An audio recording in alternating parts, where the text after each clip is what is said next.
اکثر بچے مسجد جانے کے لیے روتے ہیں مگر بڑے ان کو ساتھ نہیں لے جاتے۔ وجہ کیا ہے کہ چند علماء کرام اور بڑے جو ہیں وہ بچوں کو مسجد میں آنے سے روکتے ہیں، بلکہ باقاعدہ ڈانٹتے ہیں کہ آپ لوگ مسجد میں نہ آئیں، شور کرتے ہیں، جبکہ بچوں کو مسجد میں جانا اور وہاں پہ کھیلنا بہت زیادہ پسند ہوتا ہے۔ اکثر لوگ آپس میں بحث کر رہے ہوتے ہیں کہ اپنے ساتھ بچوں کو نہیں لے کے آئیں، بلکہ دوسروں کو بھی سمجھا رہے ہوتے ہیں آپس میں بیٹھ کے کہ ہم مسجد میں بچوں کو نہیں آنے دیں گے، بچے شور کرتے ہیں، جبکہ بچے اس کی وجہ سے کافی زیادہ اداس رہتے ہیں۔ وہ مسجد میں جانا چاہتے ہیں، وہ مسجد میں کھیلنا چاہتے ہیں، مگر بڑوں کی حقارت بڑی نظروں کا ان کو سامنا کرنا پڑتا ہے۔ نتیجتاً بچے مسجد سے باہر کھیلتے ہیں اور ویسے ہی وہ بڑے ہونا شروع ہو جاتے ہیں۔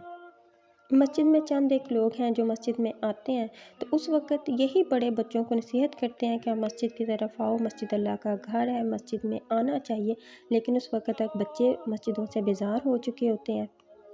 بعد میں یہی مولوی حضرات ریکویسٹ کر رہے ہوتے ہیں کہ مسجدوں کی طرف آؤ، لیکن کوئی آنے والا نہیں ہوتا۔ کیا اسلام میں کہیں لکھا ہوا ہے کہ بچوں کو مسجد میں نہیں لے کے آنا؟ یہاں پہ سوال یہ ہے کہ کیا امام حسین اور امام حسن رضی اللہ تعالیٰ عنہ بچے نہیں تھے؟ کیا اس وقت وہ جماعت میں شامل نہیں ہوتے تھے اور وہ شرارتیں نہیں تھے کرتے؟ خدا را ایسے فتوے اور ایسی چیزیں